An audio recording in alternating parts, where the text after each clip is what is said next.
ये तो हम जानते हैं कि साल 2023-24 के लिए 31 जुलाई तक इनकम टैक्स रिटर्न यानी कि आईटीआर फाइल करना है। अब आईटीआर भरने के लिए दो टैक्स रिजीम के ऑप्शन मिलते हैं। पहला ये पुराना टैक्स है, जहां पे टैक्स रिजीम चुनने पर आपकी 2.5 लाख रुपए तक की इनकम ही टैक्स फ्री रहेगी। हालांकि इनकम टैक्स एक्ट के सेक्शन 87A के तहत आप 5 लाख तक की इनकम पर अपना टैक्स बचा सकते हैं। वहीं न्यू टैक्स रिजीम चुनने पर 3 लाख रुपए तक की इनकम पर टैक्स नहीं देना होगा। इसमें भी इनकम टैक्स एक्ट के सेक्शन 87A के तहत सैलरीड पर्सन 7.5 लाख रुपए तक की इनकम पर और बाकी लोग 7 लाख तक की इनकम पर टैक्स छूट पा सकते हैं। अब मान लीजिए कि अगर किसी की सालाना इनकम 5 लाख रुपए है, पुराने टैक्स रिजीम में 2.5 लाख रुपए तक की इनकम टैक्स फ्री है। ऐसे में बचे हुए 2.5 लाख रुपए पर उस इंसान पर 5% के हिसाब से टैक्स की देनदारी बनेगी, यानी कि उसे 12,500 रुपए टैक्स चुकाना होगा।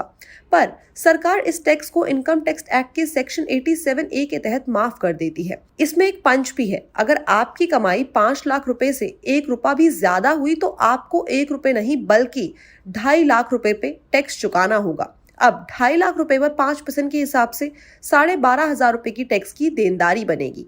वहीं बचे हुए 1 रुपए पर 20% के हिसाब से टैक्स चुकाना होगा, यानी कि 12,501 रुपए आपको टैक्स चुकाना होगा। आइए अब समझते हैं न्यू टैक्स रिजीम को एक एग्जाम्पल के साथ। मान लीजिए किसी की सालाना इनकम 5 लाख रुपए है। न्यू टैक्स रिजीम में 3 लाख रुपए तक की इनकम टैक्स फ्री है। ऐसे में बचे हुए 2 लाख पर उस व्यक्ति पर 5% के हिसाब से टैक्स की देनदारी बनेगी, यानी कि उसे 10,000 रुपए टैक्स चुकाना होगा।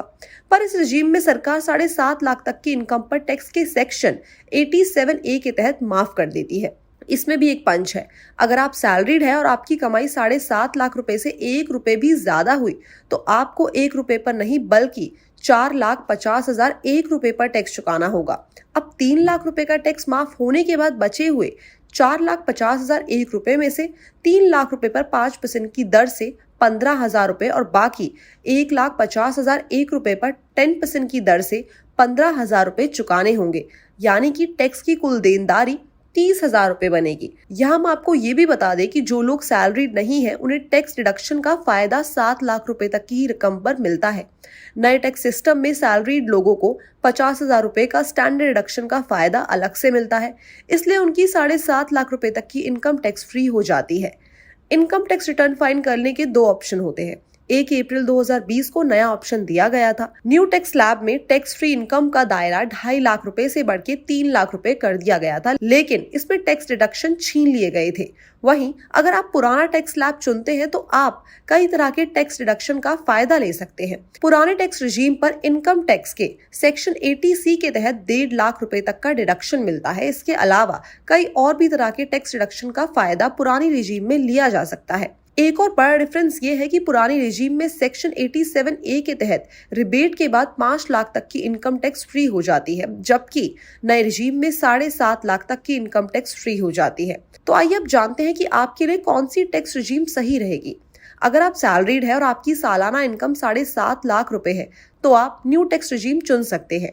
इसमें आप पर कोई भी टैक्स नहीं बनेगा। वहीं अगर आपकी सालाना इनकम 7.5 लाख रुपए से ज्यादा है तो आपने ऐसे कई निवेश कर रखे होंगे जिनसे आपको टैक्स छूट का फायदा मिल सकता है, तो आप पुरानी टैक्स रिजीम चुन सकते हैं। इसके अलावा इनकम टैक्स डिपार्टमेंट की ऑफिशियल साइट पर इनकम टैक्स कैलकुलेटर दिया जाता है। इसकी मदद से आप आसानी से कैलकुलेट कर पाएंगे कि आप पर किस टैक्स रिजीम में कितना टैक्स स्लैब बनेगा। इसके बाद आप अपने हिसाब से अपने लिए सही टैक्स रिजीम चुन सकेंगे।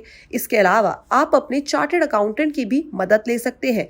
तो ये था न्यू और पुरानी टैक्स रिजीम में डिफरेंस। अब आप चुन सकते हैं कि आपको कौन सी टैक्स रिजीम को चुनना है।